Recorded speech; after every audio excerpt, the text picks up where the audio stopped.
cultures have their own creation myth, so most also have their own take on how the universe will end.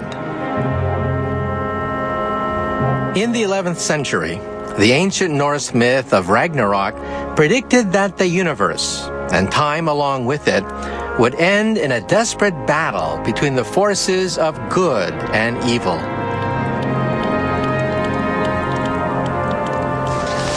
It was believed that this apocalypse would be preceded by something called the Winter of Winters,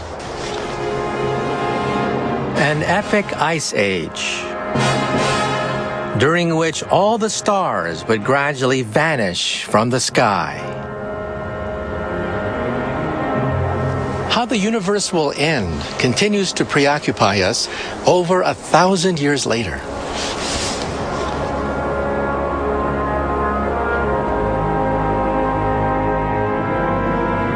In 1988, physicist Saul Perlmutter joined this quest to discover the fate of the cosmos. It seems like a really philosophical question. Is the universe going to last forever, or is it someday going to come to an end? But in just the last few decades, we finally have both the intellectual tools that Einstein gave us and the practical measurement tools.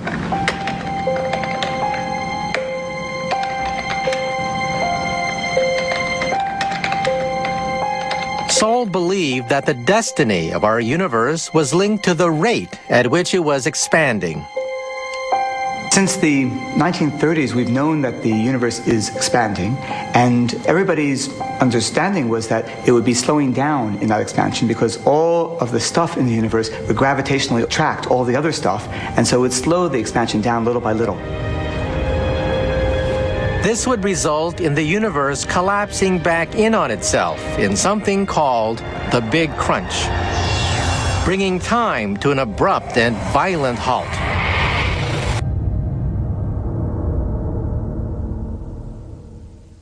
Are there any decisions coming up? Are there any other ones that we're actually going to have to decide something about? To discover just when the universe and time would end, Saul and his team began to hunt for extremely rare objects known as supernovae, And remind me, where would the aftermath of exploded stars. There are two things you need to know about a given supernova once you discovered one. First, its peak brightness. That tells you how far away it is, and hence how far back in time the explosion occurred. The other thing is you want to look at its color through its spectrum. And the more it's been shifted to the red, it's called redshift, the more the universe has stretched since the time of that explosion. Painstakingly, Saul and his team began to discover one supernova after another. After several years of the supernova hunting, we had built up a sample of some 42 supernova, and we were finally ready to go back to ask that question that we began the project with: what is the fate of the universe?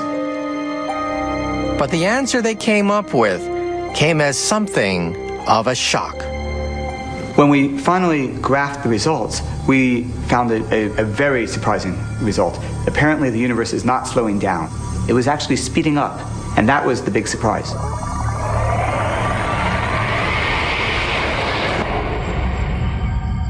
In other words, the universe wasn't headed for a big crunch at all. So what will its fate be? Saul's discovery has helped scientists to map out how time and the universe will evolve.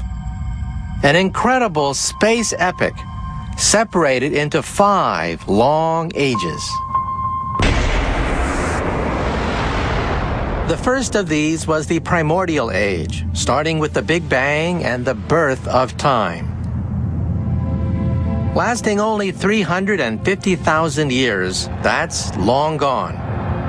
We're now 13.7 billion years into the second age, and it's only just beginning. We live in something called the Stelliferous Era, an epoch that has brought us not just the stars and the planets, but also every speck of matter in the universe. One day, 100 million years from now, a mere finger click in the life of the universe, this golden age will come to an end. in its place will come the degenerate age, when the last stars burn out and die, when the planets fall from their orbits, and in the darkness of space, matter begins to decay.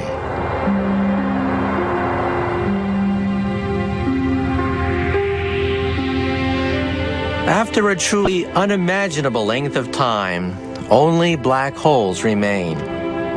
A fourth age that far exceeds all the time that has ever gone before. But even black holes don't last forever.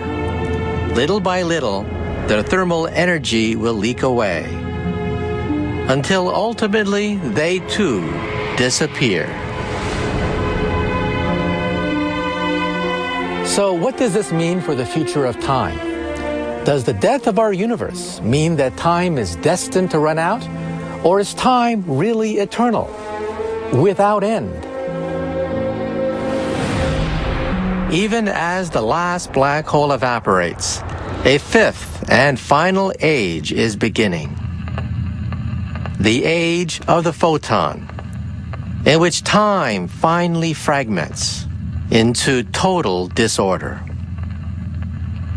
When all that remains of our cosmos are invisible, indestructible, low-energy, light particles.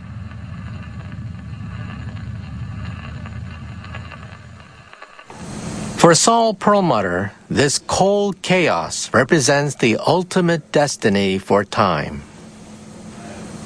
This particular picture of the future of the universe, and we don't know if this will be the final answer, would have time lasting forever. There will be no end to the universe in this particular scenario.